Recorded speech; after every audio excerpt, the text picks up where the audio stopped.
ராமாயணம் அப்படிங்கிறது வேதமே ராமாயணம். 4 வேதமே ராமாயணம். பொதுவாக மகாபாரதத்தை சொல்லும்போது பாரத பஞ்சமோ வேதகான்னு சொல்லுவா, 5வது வேதம். அப்ப வேதம் பாரதம் இல்லை, பாரதம் 5வது வேதம். பாகவதத்தை சொல்லும்போது நிகம கல்பதரோர் கலிதம் பலம், வேதமாகிற மரத்தில் பழுத்த பழம் அப்படின்னு சொல்லுவார்கள். ஆனா ராமாயணத்தை சொல்லும்போது வேதஹா பிராச்சேத சாதாசீத் சாட்சாத் ராமாயணாத்மனா, இந்த பெருமை எந்த புஸ்தகத்துக்கும் கிடையாது. வேதமே ராமாயணம். வேதம் அப்படின்னா என்ன தானே புரியும். வேதம்னா அறிவுன்னு அர்த்தம். விதஞானேன்னு தாத்து. யாருடைய அறிவு? அதான் கேள்வி. நம்ம அறிவான்னா இல்லை, மகரிஷிகளை அறிவான்னா இல்லை, பின்ன நம்ம படைத்த பரமாத்மாவோட அறிவு. எஸ்ய நிஸ்வசிதம் வேதாஹா அப்படின்னு சாஸ்திரம் சொல்றது. நம்ம படைச்ச பரமாத்மாவனுடைய மூச்சு காத்தது பிராணன் அப்படிங்கிறது. சங்கல்பம், அறிவு, இதெல்லாம் வேதத்துக்கு சொல்லப்படுகின்றதான வார்த்தைகள். அப்ப பகவானுடைய அறிவு அப்படின்னு சொன்னா எதுக்கு பகவானுடைய அறிவுனால், இந்த உலகத்தை எப்படி படைக்கணும்னு பகவான் சங்கல்பிச்சானே அந்த பிளானுக்கு தான் வேதம்னு பேர். அந்த அவனால் படைக்கப்பட்ட இந்த பிரபஞ்சத்தை பிடிச்சுன்னு தான் அவனை பார்க்க முடியும். இதுக்கு தடஸ்த லட்சணம்னு பேர். இதுக்கு சொரூப லட்சணம் சத்தியம். நேர பார்க்கிற பொருளா அவன் இல்லை.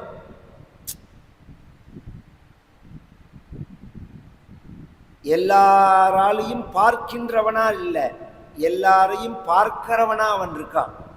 அவன் அந்தர்யாமியா இருக்கிறதுனால அவனை நேரடியா இந்த கண் கொண்டு பார்க்க முடியாது. சாஸ்திரமே அப்படிதான் சொல்றது. அப்ப எதை வச்சுன்னு பார்க்கலாம் அப்படின்னா, இங்கேருந்து மவுண்ட் ரோடு எங்க இருக்கு அப்படின்னு ஒருத்தர் கேட்டார்னா, இப்ப கூகுள் மேப்பெல்லாம் இருக்கு. அந்த காலத்துல அதோ ஒரு பெரிய டவர் தெரியறது பாருங்க, அந்த இடம் தான் அப்படின்னு சொன்னா, அந்த டவரை பிடிச்சுட்டே சந்து பொந்துல புந்து போனார்னா மவுண்ட் ரோடு வந்துடும். நேர இங்கேருந்து மவுண்ட் ரோடு கண்ணுக்கு தெரியலனாலும் அந்த டவரை பிடிச்சுட்டே போனா எப்படி வரதோ அது மாதிரி ஆற்றங்கரையில உள்ள மரத்தை பிடிச்சுன்னு போனா எப்படி ஆற்ற பார்க்கிறோமோ அது மாதிரி பகவானால படைக்கப்பட்ட இந்த பிரபஞ்சத்தின் மூலமாக பகவானை பார்க்கலாம். பகவானுக்கு சாமீபியமா இருக்கக்கூடியதானது பிரபஞ்சம். அப்ப அந்த வேதமே ராமாயணமா இருக்குன்னா அவனை அறிவிக்கிற சாஸ்திரமா இருக்கு. வேதம் 2 பகுதியா பிரியறது, தர்மம் பிரம்மம் அப்படின்னு. பிரம்மத்தை பத்தியும் வேதம் சொல்றது. பிரம்மம்னா பரமாத்மா. அந்த பரமாத்மாவை அடையிற வழியான தர்மத்தை பத்தியும் சொல்றது. ராமாயணமும் 2ஐயும் சொல்றது. வேதத்துல கர்மகாண்டம் ஞான காண்டம்னு பிரிப்பாது. கர்மகாண்டங்கள் 82 பிரஷ்னம், ஞான காண்டம் 2 பிரஷ்னம் தான். சமைக்கிறதுக்கு தான் 2 மணி நேரம், சாப்பிட்றது 10 நிமிஷம் தானே. ஞான காண்டம் 2 பிரஷ்னம் தான் உபனிஷத்து. அந்த கர்மகாண்டங்கள் தர்மத்தை பத்தி சொல்றது. அப்பேற்பட்டதான ஒரு வேதத்தினுடைய சொரூபமா இந்த ராமாயணம் அமைஞ்சிருக்கிறதுனால இதை பிடிச்சுட்டே போனா ராமனை பார்க்கலாம், பரமாத்மாவை அடையலாம். நம்ம பெரியோர்கள்லாம் அந்த திவ்ய ஞானத்தை அடைஞ்சிருக்கார்கள். ராமபிரானுக்கு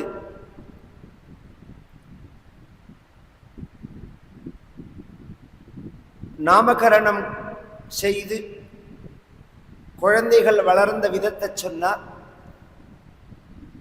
சுருக்கமா சொல்லிட்டு வரார் பாலகாண்டத்துல. இந்த இடங்கள்லாம் பிறந்த சர்க்கத்திலேயே வளர்ந்தான், பூணல் போட்டால், படிச்சால், படிப்பை முடிச்சான், கல்யாணத்துக்கு வந்தான்ட்டார் 5 ஸ்லோகத்தில். வளர்றதுக்கு இதே கிருஷ்ணாவதாரத்தில் எவ்வளோ பெரிய பாலலீலை, எத்தனை அத்தியாயங்கள் பகவான் விளையாடினத்தையே சொல்றார். ராமாவதாரத்தில் அப்படி சொல்லலை. படிச்சார், சர்வசாஸ்திரத்தையும் படிச்சார், வேதாத்தியனங்கள்லாம் பண்ணினார்.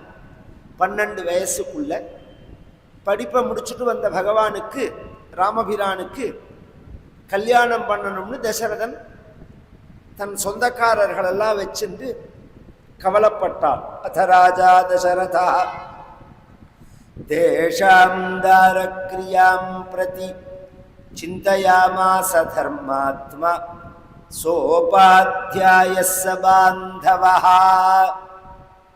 சிந்தயாமாசான்னு இருக்குங்க. கவலைப்பட்டான்னா யோஜனை பண்ணினான்னா வேற, கவலைப்பட்டான்னு இருக்கு. கவலைப்படுறதுக்கு என்ன இருக்குன்னா, கல்யாணத்தை காட்டிலும் கவலைப்படுற விஷயமே கிடையாது. முடிவு எடுக்கிறதா எடுக்காம இருக்கிறது, இந்த ஒரு பயம் இருக்கு. எல்லாருமே நல்லவாளா தான் இருக்கா. ஆஃப்டர் பிஃபோர்னு 2 சுரூபமா இருக்கவாள். பிஃபோர் மேரேஜ் எல்லாரும் நல்லவாளா இருக்கா. ஆஃப்டர் மேரேஜ் பழகிறதே பயமா இருக்கவாள்கிட்ட. இன்னும் சில பேர் பாக்கியசாலிகளா இருந்தா பிஃபோர் மேரேஜ்ல பயமா இருக்கும், ஆஃப்டர் மேரேஜ் ரொம்ப சௌஜன்யம் ஆயிடுவாள். இதுவும் இருக்கு, இதையும் பார்க்கிறோம் நாம். அதனால நம்ம கெட்டிக்காரத்தனத்தினால, புத்திசாலித்தனத்தினால கல்யாணத்தை தீர்மானம் பண்ணக்கூடாது. ஈஸ்வர கிருபை, குரு கிருபையினால தீர்மானம் பண்ணணும். ஜாதகம் கூட 2ஆம் பட்சம்தான். ஏன்னா ஜாதகமே முதல்ல யாருமே கரெக்டா குறிக்கிறாளான்னு சொல்ல முடியாது. பை பர்த்டே இருக்கு பாருங்க, அதுவே கரெக்டா குறிக்கிறாளான்னு சொல்ல முடியாது யாரு. அப்புறம் அதை குறிக்கிறது இருக்கு, அந்த டைம் இருந்தா கூட குறிக்கிறது இருக்கு. அதுல ஏதாவது ஒரு மிஸ்டேக் ஆயிடுத்து, லக்ன சந்தி நட்சத்திர சந்தின்னா மாறியே போயிடும். எத்தனையோ பேருக்கு நான் பார்த்துருக்கேன், அவ சொல்ற ஒரு நட்சத்திரமா இருக்கும், ஜாதகத்தை போட்டா ஒரு நட்சத்திரமா இருக்கும், அது சேர்ற இடமா இருக்கும். அது அப்ப என்ன ஆகும்னா, நட்சத்திரத்தை வச்சுட்டு தானே நீங்க பொருத்தம் பார்க்கிறேன். நட்சத்திரமே மாறி படுத்தினா எப்படி பொருத்தம் சொல்லுவேன்? ஆனா நான் கவனிச்சிருக்கேன், ஒரு பையனுக்கு மகா நட்சத்திரம், பொண்ணுக்கு பூராட நட்சத்திரம் அப்படின்னு கல்யாணம் பண்ணியிருக்கான். ஜாதகப்படி பையனுக்கு பூரம், மகம் இல்லை. நான் பார்க்கும்போது அவளுக்கு கல்யாணம் ஆகி 30 வருஷம் ஆயிடுச்சு. அதுக்கப்புறம் தான் என்கிட்ட காமிச்சது. ஆனா சௌக்கியமா இருக்கு. பூரம்னா பூரமும் பூராடமும் சேரவே கிடையாது. பரணி பூரம் பூராடம் ஒரே நட்சத்திரம் இல்லையா, சேரவே சேராது. மகமா இருந்தா சேரும் அப்படிங்கிறது. அதுக்கு தான் சொல்ல வந்தேன் நான், நம்ம சாமர்த்தியம் இல்லைன்னு சொல்றேன். நம்ம சாமர்த்தியத்தில் அதை பண்ண முடியாது. நல்ல குடும்பமா இருந்து நல்ல, அதனாலதான் மகரிஷிகள் இதுக்கு முக்கியத்துவமே கொடுக்கல. நல்ல குடும்பமா இருக்கணும், நல்ல ஆச்சரணை பழக்க வழக்கம்னு சொல்லுவா. பழக்கம் அப்படின்னு சொன்னா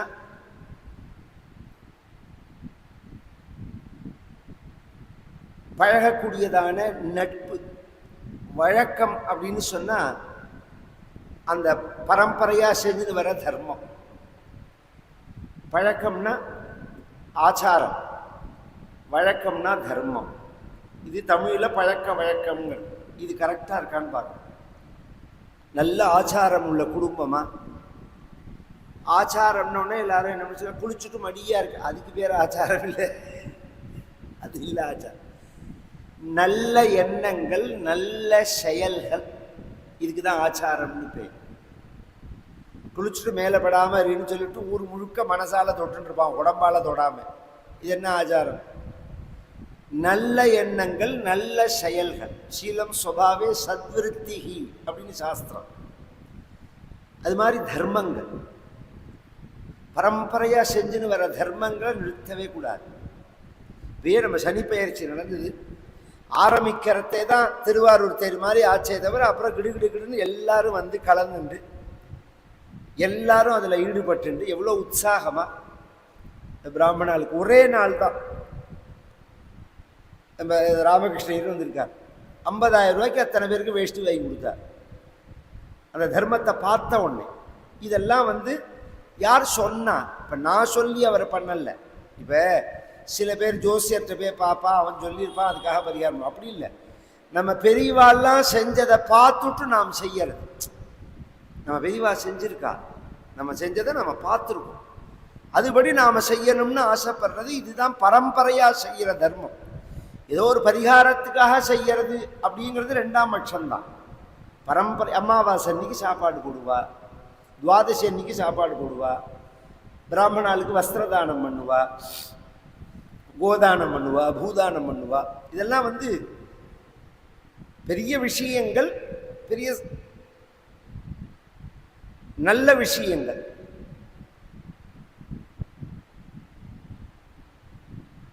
இதெல்லாம் உள்ள குடும்பமாக இருக்கணும்.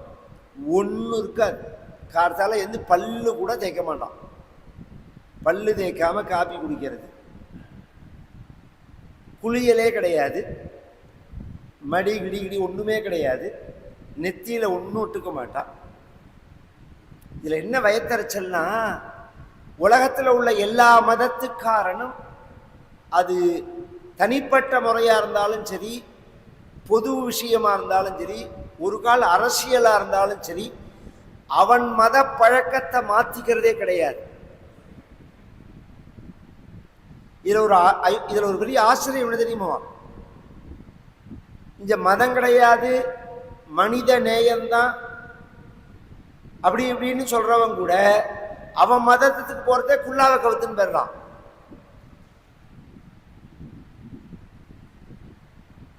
அவர்கள் வரத்தே சிலுவையை மாற்றின்னு வரார்கள். இப்போ நம்ம 2 கண்ணு தெரியறதுக்காக சொல்றேன். நாம போனா விபூதி அழிச்சுட்டு போயிடுறோம்.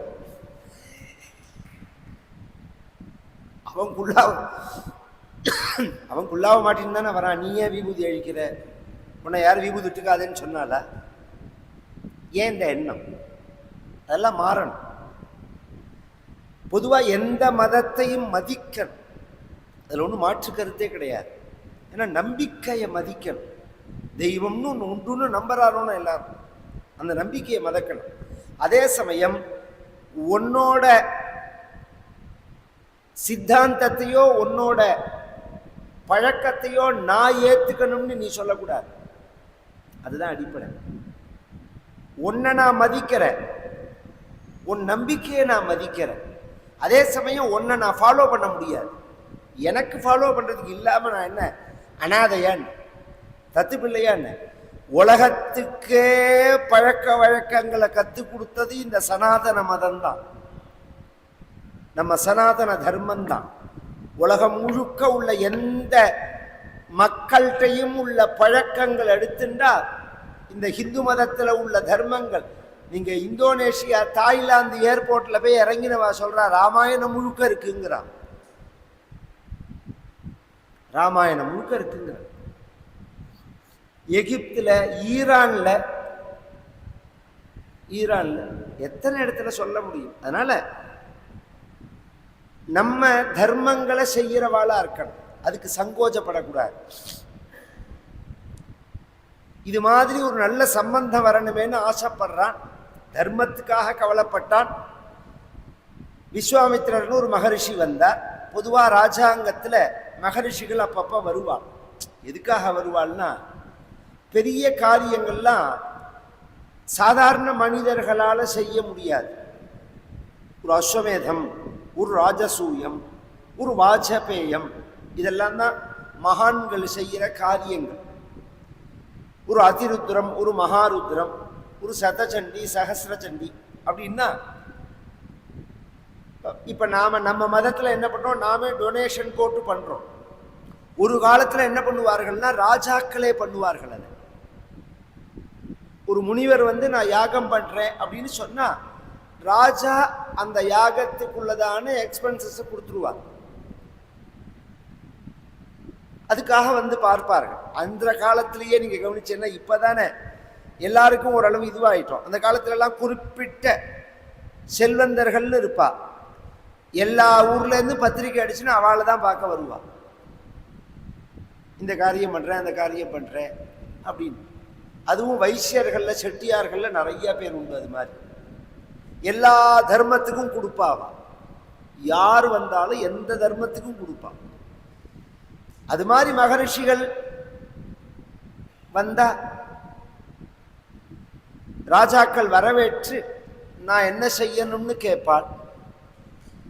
உடனே அவர்கள் சொல்லுவார்கள், அதை செஞ்சு கொடுப்பார்கள். விஸ்வாமித்திரருங்கிறவர் பிரம்மனிஷ்டர். அவர் சத்திரியனா பிறந்து பிராமணனா ஆனவர். இதுலேருந்தே பிராமணன் சத்திரியங்கிறது பிறப்புல கிடையாதுன்னு தெரிஞ்சுக்கலாம். பிறப்புனால ஜாதி கிடையாது, குணத்தினாலையும் செயலாலையும் தான் ஜாதி. நம்ம மதத்திலேயே இருக்கு, நம்ம மதத்திலேயே இருக்கு. பிராமணனா பிறந்த அஜாமிலன் சண்டாளனா போனான்னு இருக்கு. சத்திரியனா பிறந்த விஸ்வாமித்திரர் பிராமணனாரார்னு இருக்கு. ரெண்டுமே இருக்கு. நம்ம புராணங்கள் எடுத்து பார்த்தோம். வரவேற்றான் தசரதன், கொண்டாடினான். தான் என்ன பண்ணணும்னு கேட்டான். உங்களுக்கு என்ன வேணும்னு கேட்கக்கூடாது, நான் என்ன செய்யணும்னு கேட்கணும். நாமே வந்து ஒரு நல்ல காரியம் நடக்கிறதே மக்கள்கிட்ட சொல்றோம்னா, ஒரு மகான்கள் சொல்றார்கள்னா, உங்களுக்கு என்ன வேணும்னு மகான்களை கேட்கக்கூடாது. என்ன வேணும்னு கேட்கறதுக்கு என்ன பிச்சையா போடுறேன்னு, நீ தானம் பண்ற அப்படிங்கிறத நான் என்ன செய்யணும்னு கேட்கணும். அதுக்குதான் கிங்கரோமி கிங்கரோமீதி கிங்கரஹா அப்படிங்கிறது. சொன்ன உடனே அவர் சொன்னார், நான் யாகம் பண்ண போறேன்னா. தசரதனும் அதுதான் நினைச்சான். யாகம்னா என்ன கேட்பா, தட்சிணை குடுன்னு கேட்பா. தட்சிணா பாகம்னு இருக்கு. அல்லது யாகத்துல நெய் நிறைய யூஸ் ஆகும், நெய் வேணும்னு கேட்பா. அல்லது வஸ்திரதானம் பண்ணணும்னு சொல்லுவா. நாலாவது அன்னதானம் பண்ணணும்னு சொல்லுவா. இந்த 4 தான் யாகத்துக்கு முக்கியமானது. தசரதன் நினைச்சா மொத்த யாகத்தையுமே பண்ணி வைப்போம், ஒரு பகுதியை பார்ட்டை நாம் எடுத்துக்காம மொத்தத்தையுமே நாம பண்ணி வைப்போம் அப்படின்னு நினைச்சிருந்தா அவன் மனப்பூர்வமா கேட்டது. விஸ்வாமித்திரர் சொன்னார், நான் யாகத்தை பண்ணும்போது ராட்சசர்கள் வந்து இடையூறு பண்றார்கள், அதனால அந்த யாகத்தை ரட்சிக்கிறதுக்கு, ராட்சசர்களை விரட்டி அடிக்கிறதுக்கு, ராட்சசர்களோட சண்டை போடுறதுக்கு சுபுத்திரம் ராஜசார்தூல ராமம் சத்யபராக்கிரமம் காகபக்ஷதரம் சூரம் ஜேஷ்டம் மேதாதுமர்ஹசி. உன்னோட பிள்ளையான ராமபிரானை எனக்கு கொடுன்னா. அப்படியே திக்குன்னு ஆயிடுச்சு தசரதனை. பதில் சொல்லல. மேல போக போக வாய கட்டணும், பட்டுன்னு பேசிடக்கூடாது. உடனே அது பெரிய பப்ளிசிட்டி ஆயிடும். ஏன்னா எங்கடா இவன் மாட்டுவான்னு தானே ஜனங்கள் காத்துன்னு இருக்கா. பேசின உடனே பேசாம இருந்தான் தசரதன். அவன் தயங்கறத பார்த்துட்டு, நீ தயங்காத தசரதா, பொதுவாகவே ஜனங்கள் குழந்தைகள்கிட்ட உள்ள அபிமானத்தினால குழந்தைகள் திறமசாலிகளாக இருந்தாலும் பயப்படுவான். ஒரு காரியத்தை செய்யும் போது ஒழுங்கா செய்யணுமே, எங்கேயாவது குழந்தைகள் மாற்றினு, வெளிநாடு போறேன்னா பார்த்து போடா, ஜாகிரதையா இருறா, எனக்கு பயமா இருக்குடா. பிசினஸ் பண்ண போறேன்னா ஜாகிரதையா இருறா. அவன் ஊரை முழுக்க ஏமாத்தி பிசினஸ் பண்ற பிள்ளையா இருந்தாலும் அப்பா என்னவோ பயமா இருக்குடா. ஏன்னா இது அப்பாவோட சுபாவம். இது உனக்கு புள்ளைங்கிறதுனால, மகன்கிறதுனால ராமனோட மகிமை உனக்கு புரியலையா, இல்ல உணரலையா தெரியல. அகம் வேத்மி மகாத்மானம் ராமம் சத்ய பராக்கிரமம் வசிஷ்டோபி மகாதேஜாஹ ஏச்சே மே தபசி ஸ்திதாஹ ராமன் மகாத்மா, சத்திய பராக்கிரமம் உள்ளவன், ராட்சசர்களை வென்று அவன் ஜெயிப்பான் அப்படிங்கிறத நான் அறிவேன். அகம் வேத்மி. ராமம் மகாத்மானம் சத்தியபராக்கிரமம் அகம் வேத்மி. ராமனை நான் அறிவேன், மகாத்மான்னு அறிவேன், சத்தியபராக்கிரமன்னு அறிவேன். ஒரு அப்பாட்ட போய் உன் பிள்ளைய உனக்கு தெரியாது நான் தான் அறிவேன்னு சொன்னா கோபம் வருமா வராது?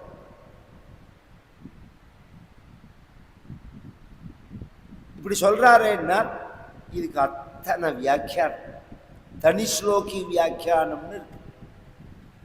பர்த்தியூர் சாஷில்னு ஒருத்தர் அவர் பண்ணியிருக்கார், ராமாயணம் சொல்லுவர். பர்த்தியூர் சாஷில்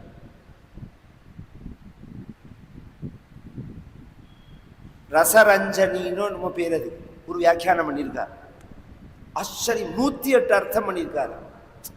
தசரதா, நீ ராஜா அதனால அறிமாட்டாய், நான் முனிவன் அதனால அறிவேன். நீ சிம்மாசனத்தில் உட்காந்துருக்க அதனால அறிய மாட்டாய், நான் தர்பாசனத்தில் உட்காந்துருக்கிறதுனால அறிவேன். நீ கிரீடத்தை வச்சுருக்கிறதுனால உனக்கு புரியாது, நான் ஜட தரிச்சுருக்கிறதுனால புரியும். நான் காட்டில் வாழறதுனால புரியும், உனக்கு நாட்டில் வாழறதுனால புரியாது. உனக்கு ரஜோ குணத்தினால புரியாது, எனக்கு சத்துவ குணத்தினால புரியும். உனக்கு சாஸ்திரம் வாசிக்கிறதுனால புரியாது, எனக்கு சாஸ்திரம் வாசிக்கிறதுனால எத்தனையோ விஷயம் இருக்கு. இது வேதத்தை சொல்றார் அவர். வேதாக மேதம் புருஷம் மகாந்தம் ஆதித்யவர்ணந்தமசஸ்து பாரே அப்படின்னு புருஷ சூக்தம் சொல்றதோனோ, அதை தான் இந்த அகம் வேத்மி மகாத்மானம் அப்படிங்கிறார். சத்திய பராக்கிரமம்ங்கிறதுக்கு சத்தியமான பராக்கிரமம் அப்படின்னு சொல்லலாம், அல்லது சத்தியமே பராக்கிரமம்னு சொல்லலாம். சத்தியமே அவனுடைய பராக்கிரமம். சத்தியமேவ ஜெயதேங்கிற வார்த்தையே இதுல இருந்து தான். சத்தியமே பராக்கிரமம். அதனால நான் அறிவேன்னு சொல்றதுல உனக்கு நம்பிக்கை வரலன்னா வசிஷ்டரை கேளு. நான் வசிஷ்டோபின்னா இது ஆச்சரியமான வியாக்கியானம். இது எதுக்கு வசிஷ்டரை கேட்கணும்? ராமன் மகாத்மா சத்தியபராக்கிரமன் அப்படிங்கிறதுக்கு வசிஷ்டரை கேட்கணுமா, இல்லை நான் அறிவேங்கிறதுக்கு வசிஷ்டரை கேட்கணுமான்னா? ரெண்டுக்குமே தான் கேட்கணும். ராமன் சத்திய பராக்கிரமம் உள்ளவன்கிறதுக்கும் வசிஷ்டரை கேள், ஏன்னா அவரும் பிரம்மனிஷ்டர்.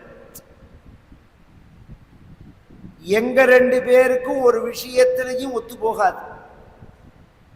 ஏதி பிரேத்தின்னு சொல்லுவா சம்ஸ்கிருதத்துல. இவர் கிழக்குன்னா அவர் மேற்குன்னு சொல்றவர். ரெண்டு பேருக்கும் சண்டை, கேஸு, சுப்ரீம் கோர்ட் பரியந்தம் இன்னும் ஜட்ஜ்மெண்ட் சொல்லாம இருக்கு. வசிஷ்டருக்கும் விஸ்வாமித்திரருக்கும் உள்ள சண்டை. அதனால நான் சொல்றத அவர் ஒத்துக்க மாட்டார். இந்த விஷயத்துல ஒத்துப்பார். மற்ற விஷயத்துல வேணா அவர் ஒத்துக்காம இருக்கலாமே தவிர இதுல ஒத்துப்பார். இது ஒரு அர்த்தம். நான் அறிவேன்கிறத அவர் அறிவார். எப்படி? விஸ்வாமித்திரர் தவம் பண்ணி பிரம்மரிஷியா ஆனார் அப்படின்னு பிரம்மா சொன்ன உடனே விஸ்வாமித்திரர் சொன்னார், நீங்க சொன்னா போறாது, வசிஷ்டர் சொல்லணும்னார். வசிஷ்டர் வாயால என்ன பிரம்மரிஷின்னு சொல்லணும், அப்பதான் நான் ஒத்துப்பேன் அப்படின்னு சொல்ல வசிஷ்டர் வர வசிஷ்டர் சொன்னார் நீங்க பிரம்மரிஷி தான் அப்படின்னு. அப்ப வசிஷ்டர் வாயால பிரம்மரிஷி அப்படின்னு சொல்றாரு. இதெல்லாம் பழமொழியா நாம வச்சுருக்கோமே தவிர இதுக்கு முன்னாடி எவ்வளோ பெரிய கதை இருக்குன்னு நமக்கு தெரியாது, எவ்வளோ பெரிய உழைப்பு இருக்குன்னு தெரியாது. ஆயிரக்கணக்கான வருஷம் முன்னாடி இருக்கார் விஸ்வாமித்திரர். இந்த வார்த்தையை வாங்கறதுக்கு 4 திக்குல தவம் பண்ணி 2000, 4000, 5000, 10,000 வருஷங்கள் தவம் பண்ணி அந்த தவங்கள்லாம் உழைப்பெல்லாம் வீணா போய் கடைசியில புஷ்கரத்துல வந்து தபஸ் பண்ணி அந்த தபஸ் சித்திச்சு கடைசி அதுக்கப்புறம் விஸ்வாமித்திரரை பிரம்மரிஷி அப்படின்னு பிரம்மா சொல்லி வசிஷ்டர்னு சொன்னார். எங்க 2 பேர் சொல்றதையும் நீ ஏத்துக்கலைன்னாலும் பரவாயில்லை. ஏச்சேமே தபசி ஸ்திதாக இங்க தவத்தில் இருக்கிறார்களே எத்தனையோ மகான்கள், அவர்களை கேளுன்னா. இங்க இருக்கிற மகான்களை கேளுன்னா பிரச்சனை கிடையாது. தபசி ஸ்திதான்னு இருக்கு, தவத்தில் இருக்கிற மகான்கள்னு இருக்கு.